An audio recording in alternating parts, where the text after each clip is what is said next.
ザ・スマッシングマシン公開記念プライド同窓会スペシャル。よっ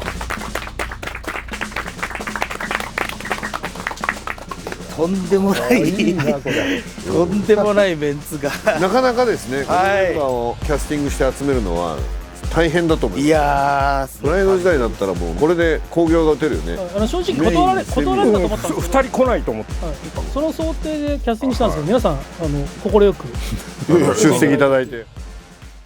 霊長類キト科最強と呼ばれた伝説の総合格闘家マーク・ケアの半生を描いたザ・スマッシングマシーンが5月15日より全国の映画館で公開されます。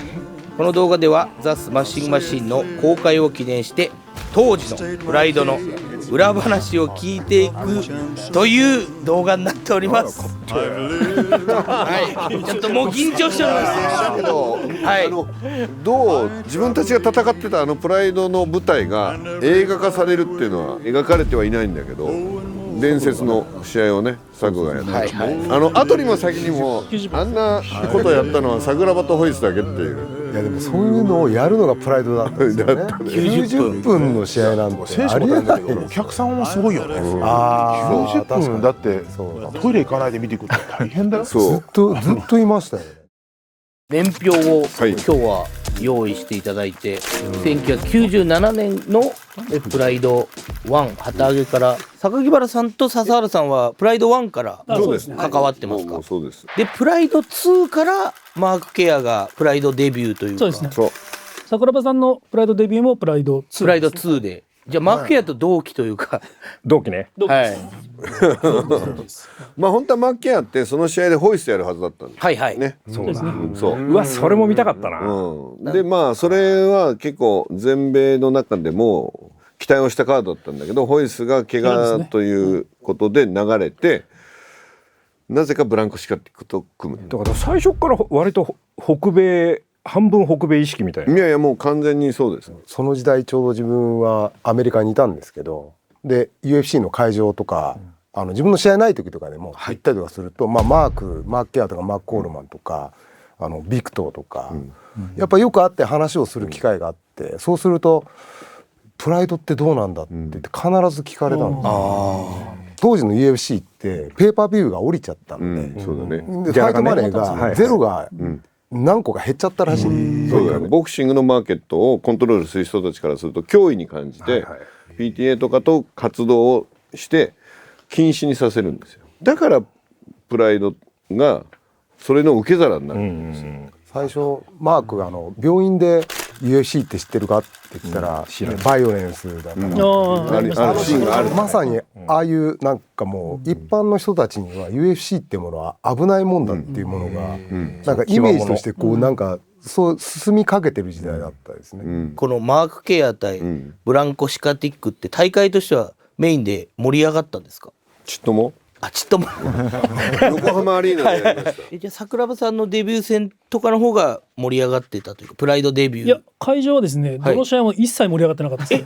もう正直言うと。そう。プロレス新日本プロレス全日本プロレスっていうプロレスがあって、その流れがあったから、そうなんです。で新しいもの入って、これどうやって見るのみたいな。そう見方が分かんないんです。そんな中大会を運営するお金とかはどうやって集まってるんですか？お金集まんないですよ。お金集まらない。どうやって大会を赤字続きでやっていくしかないですよ。そんな中でプライド6で小川さんがプライド初参戦となるんですけど、これはどういう経緯でプライドに参戦することになったんですか？そもそも論言うと俺の師匠は猪木さんがはいそれを最初に先駆けたわけね。異種格闘技。そうやっぱその下にいるからで行かざるを得ないっていうか、もう野球で言えば大谷みたいなもんだよ。二刀流ってことですよね。全く別物だからさ。でも当時はそんなのはファンは分からないし。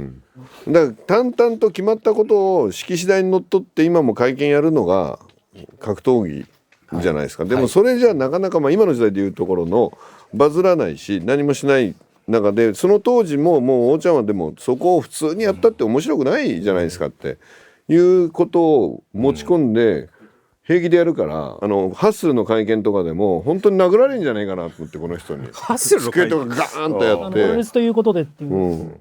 プロレスということなんで、プロレスということなんで、プロレスということなんで。何が発足なんだよ。お前プロレス舐めてんだろお前。あ？舐めてんの？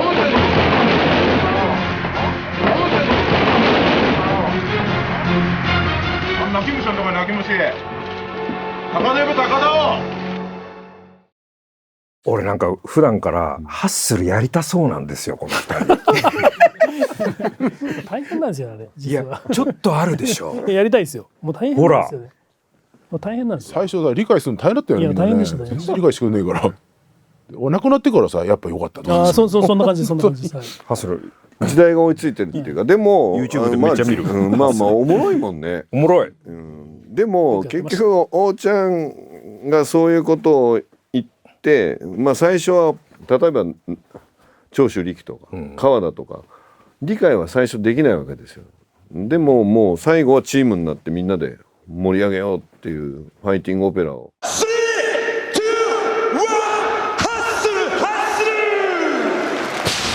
全力でやって、あれは本当にでも面白かったですよね。面白いです。そこにすごいその磁場はすごいエネルギーがあったし。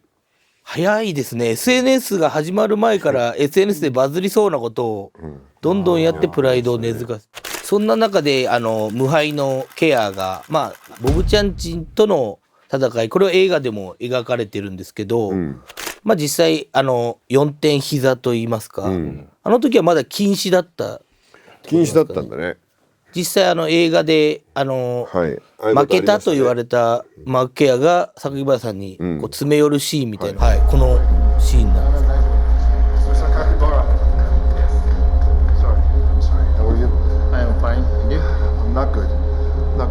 これいいキャスティングだよな。むちゃくちゃかっこいいですよね。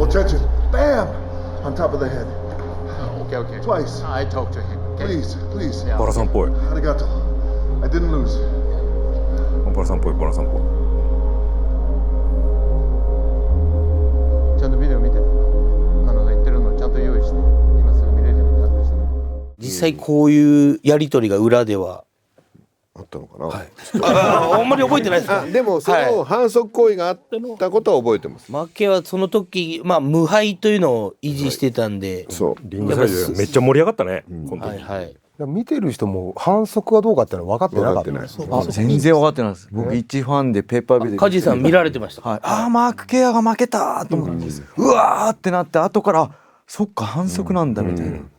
その2000年のグランプリの開催の時はもうフジテレビは契約してくれたけど期待されてはなかったって感じなんですか。最初は。いや期待はされてました。期待はされてて、ただディレイ放送だからね。ディレイ放送。だからこの会見でここに王ちゃんが乱入するんですよ。花束投げつけて。小川さんが菊の花束持って高さんに行ったわけよ。高田さんにそしたらさプライドファイターたちがさそれ聞かされてないからさ。負けはキョトンみたいな。いやキョトンじゃないんだよ。みんなちょっと先立ってね。先立ってそれでみんなさそうなんだ。そうみんな俺を止めようとするのよ。当時バラさんはまだ社長じゃない時だからでまだ係で「小川さん全部言ってあるんで大丈夫ですよ」って俺もさそういうもんだと思って言ったらさ全然話が違うじゃん。俺羽交い締めされたもん後ろから本当に締められてる。分かってねえなっつって。すごい時代。何してんすか。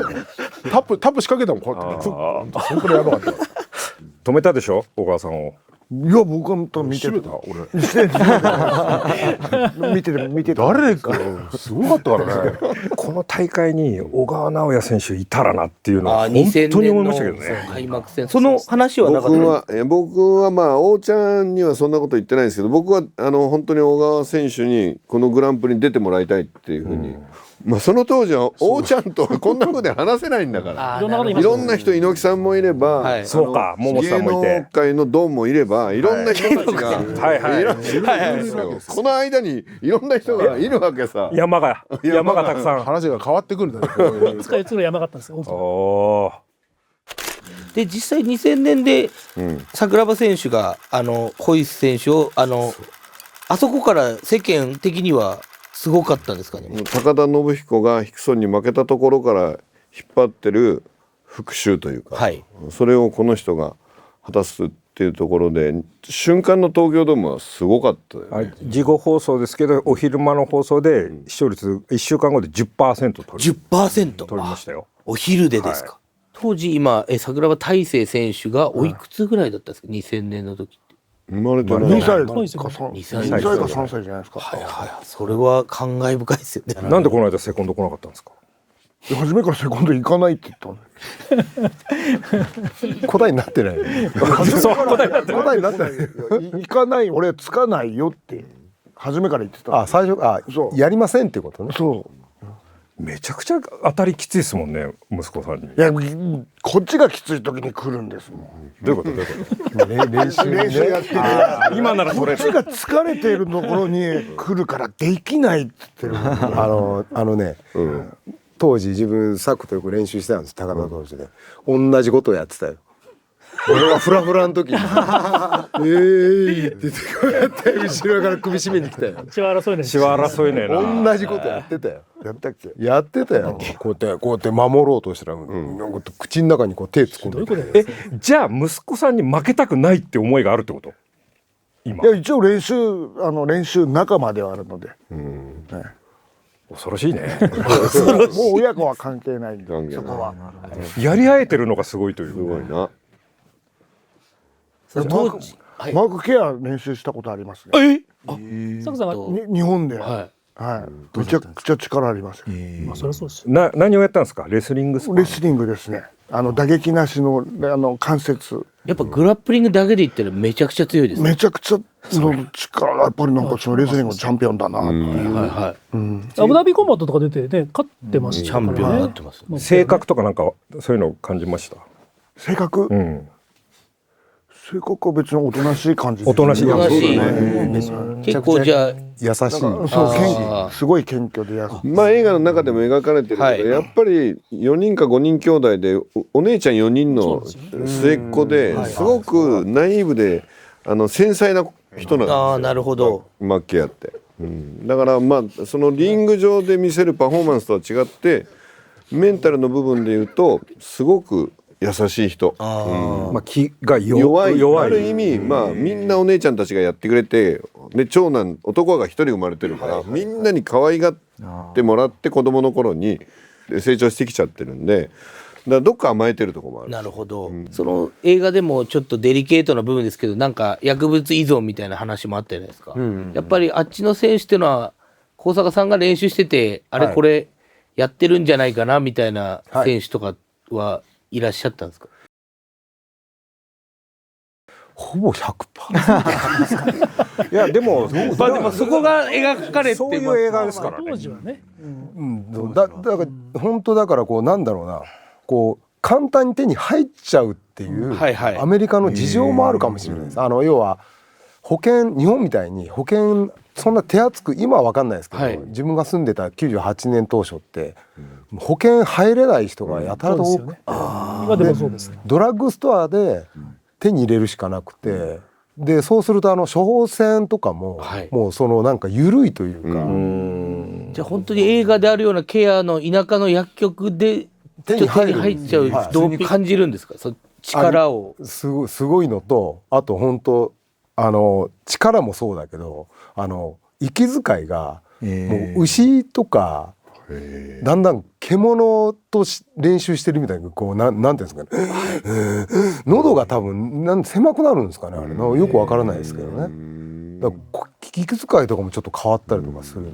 鎮痛剤、ステロイド、興奮剤ってごっちゃになってるけど、この映画では鎮痛剤。だからね、そういうレギュレーションがまだまだ完成するまでの本当前近代的というか、発展途上の中で UFC も僕らもそうですけど、ドーピング検査とかっていうことに及ぶ前のね、そうですね。黎明期は黎明期の現実を映画にしてるっていう、そういう時代だったんだろうな。けどその中で高坂さんと川尻さんが初参戦というか、武士道ですね。武士道で。でその武士道6でヒョードル戦で7で川尻さんが五味選手との一戦。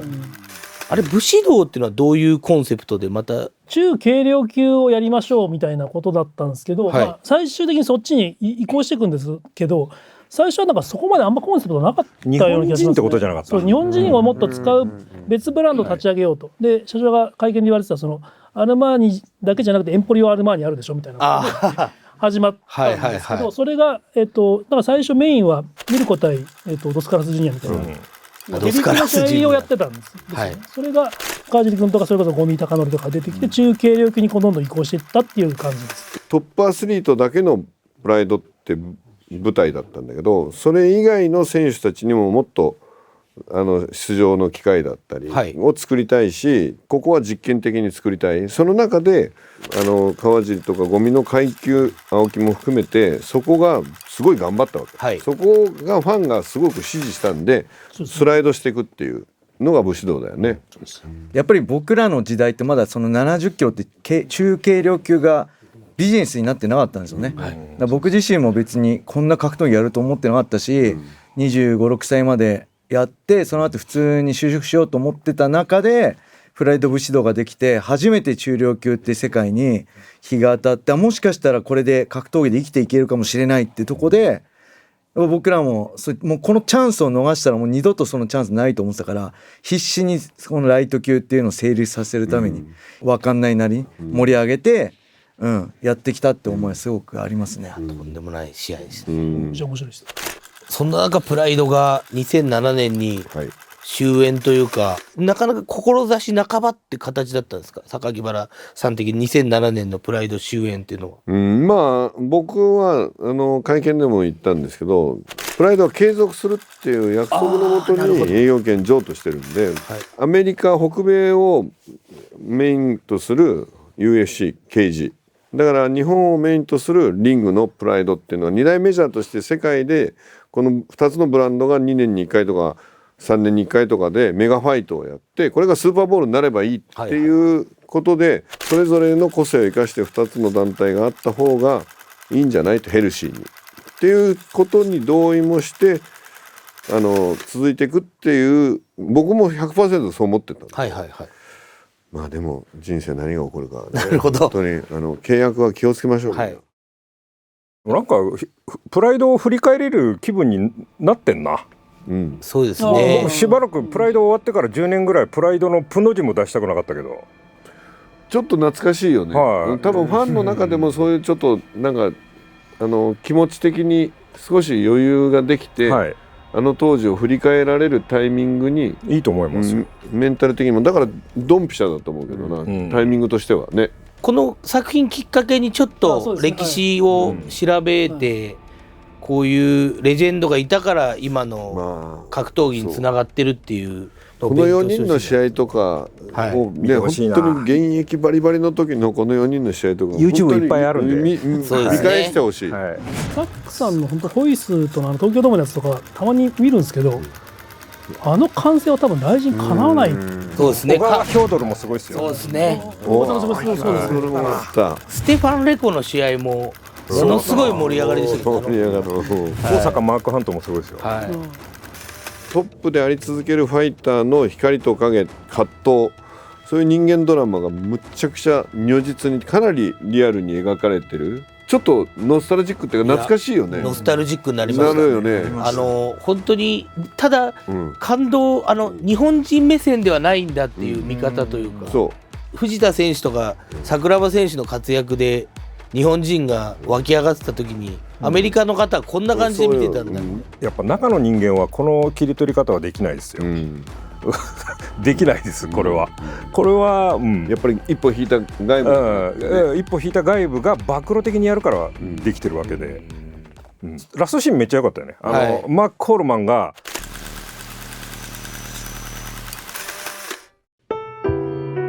榊原社長にとってこのマーク・ケアっていうのは結局どんな存在だったんですか。まあでも本当に僕らね頭のところでも言ったけど、UFC がシュリンクしてアメリカのマーケットがない中でいうとアメリカのスーパースターですよ、だからレイチェル・ルイ人か最強の男がプライドに来て戦うっていうのはやっぱり対アメリカに向けては絶対必要な存在だったし、やっぱりそれだけのキャラクターもあったし求心力もあった選手なんで、でも僕が思う中で言うともっと圧倒的な強さで全てをドミネートしていくのかなと思ったんだけど、必ずしもそうではなかった。弱いメンタルも含めて強い姿であり続けられない彼の弱さというか、まあ、人間臭さみたいなところをすごく感じた選手で、こいつは強かったよなっていう印象があんまりないんです。なんかもっと強いはずだったの、強いんじゃないのっていう、もっとなんかガンガン藤田でも何でも圧倒的に乗せていっちゃうと思ってたら、そうじゃなかったんで、ただその裏側がこの映画を見ると、こういう葛藤があったからなのと、桜庭がホエース戦で90分も戦ったから体が冷えちゃって勝てなかったっていういろんな桜庭さんが悪いですね。マーケアは霊長類人が最強の男ですよ、はい、でそういう肩書きに自分が時として押しつぶされそうになるっていうか、自分自身に自問自答したくなる、はい、俺は本当に最強かっていうその問いをやっぱり問い続けることで、多分マッケアも苦しんだんだろうなっていう、はい、でもそういう人間のね、見えない部分をむちゃくちゃリアルに描き出してるんで、もう必見だと思いますけどね。そんな中でちょっとある VTR が届いてるみたいなんで。Oh, hello, Saki Kabara-san. It's good to reconnect with you. It's been too many years. It's one of those where I'm glad life has come full circle. What was your impression of this man back in those days? Very composed. But, part of what I understand now that I didn't understand back then is that he was a little bit younger, I think, than most of the other people in Dream Stage. And so he brought just a different perspective. He actually operated, what I felt was on a level of fairness.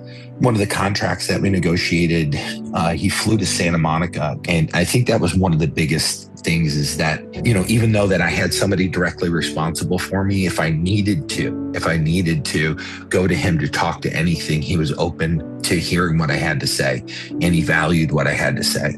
And I think that was one of the important aspects of him, is that I really felt underneath him trying to operate and run a company, that he still had this just fairness and emotional intention inside him. That was, for me, it was like a sigh of relief, because at that point it was a couple other people that were, that were around, that were calling, that were, how do you say it? That were pulling the strings. And so once he started operating, it was good.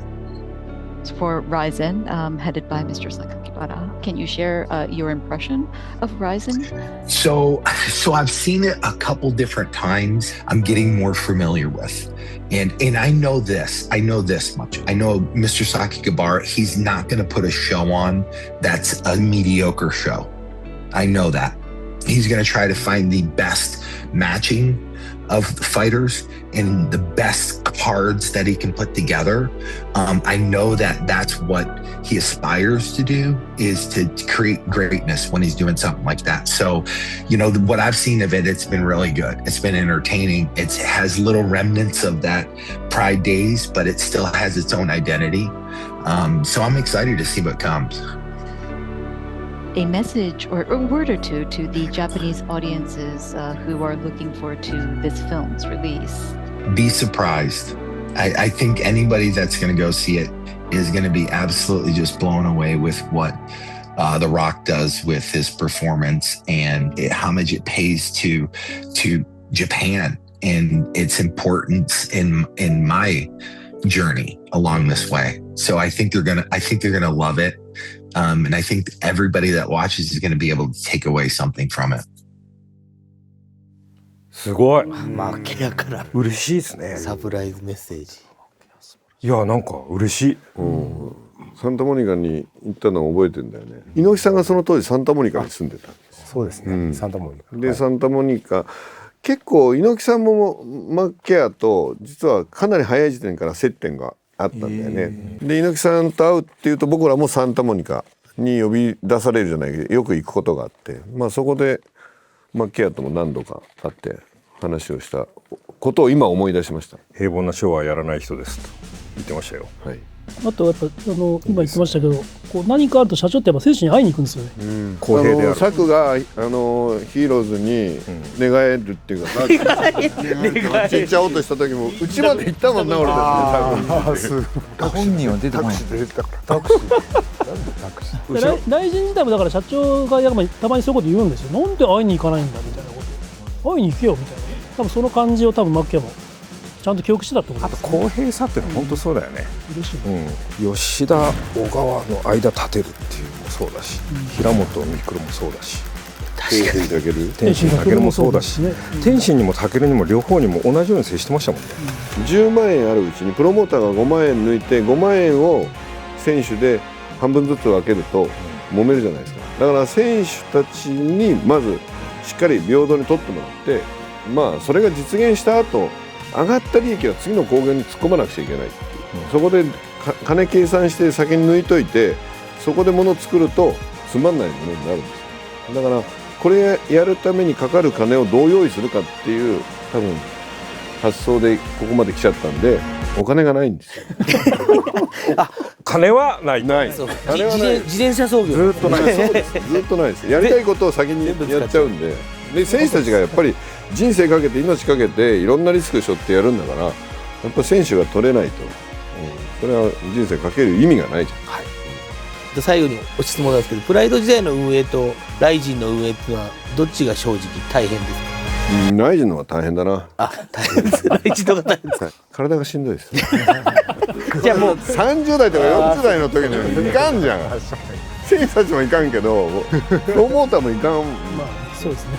じゃあ若いプロモーターにも育ってきてほしい。もうどんどんチャレンジしてほしいと思います。ありがとうございます。というわけでザ・スマッシングマシン公開記念プライド同窓会スペシャルでした。ありがとうございました。ありがとうございました。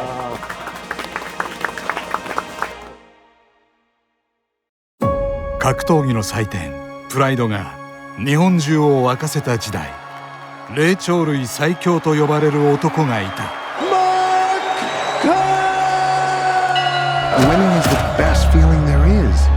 It's 40,000 people and they're cheering you on. There's no other high like it in the world.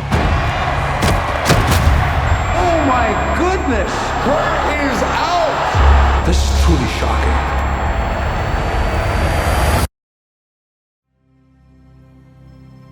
No contract, no money? No money. Do you have any stronger pain medication? It's okay. The skin bad. The skin's the same. I'm so sorry. It's me. You don't have to apologize. I'm one of your best friends in the world, right? I promise that I'm gonna make this up to you. Marquito is back! I faced it all. I took the bull. あまりにも強く、あまりにも繊細だった。 Let's fucking go. 最強の裏側に隠された知られざる真実の物語。スマッシングマシーン。